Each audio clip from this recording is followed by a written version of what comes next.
वर्तमान जहां बड़ खबर पाटनागढ़ रक्त रंजित कांड ठेंगारे पिटी जड़क हत्या तीन गुरुतर पाटनागढ़ आसी एक बड़ खबर पाटनागढ़ थाना अंतर्गत मलिक मुंडा गांव में घटी एक अभावन घटना सूचना मुताबक निज संपर्क घर को आसीथिबा जड़े युवक संपर्क झील को विवाह करने प्रस्ताव प्रत्याख्यान हेबा परे उत्तेजित होई घर लोकंक उपरे ठेंगारे आक्रमण करथिबा अभियोग होईची। आक्रमण जड़े व्यक्तिंकर मृत्यु घटिथिबा बेले आउ 3 जण गुरुतर आहत होईचंती। आहत मानकु पाटनागढ़ उपखंड हॉस्पिटल ले भर्ती करा जायछि।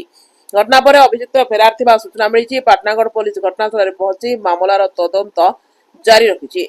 पुणिथरे कहि रखुछु पाटनागढ़ रे रक्त रंजित कांड ठेंगारे पिटी जनक हत्या तीन गुरुतर पाटनागढ़ आसीछि एक बड़ खबर पाटनागढ़ थाना अंतर्गत मलिकमुंडा गांव में घटी एक अभावन घटना सूचना मुताबक निज संपर्क घर को आसीथिबा जड़े युवक संपर्क झील को विवाह करने प्रस्ताव प्रत्याख्यान हेबा परे उत्तेजित होई घर लोकंक उपरे ठेंगारे आक्रमण करथिबा अभियोग होईची। आक्रमण जड़े व्यक्तिंकर मृत्यु घटिथिबा बेले आउ 3 जण गुरुतर आहत होईचंती। आहत मानकु पाटनागढ़ उपखंड हॉस्पिटल ले भर्ती करा जायछि।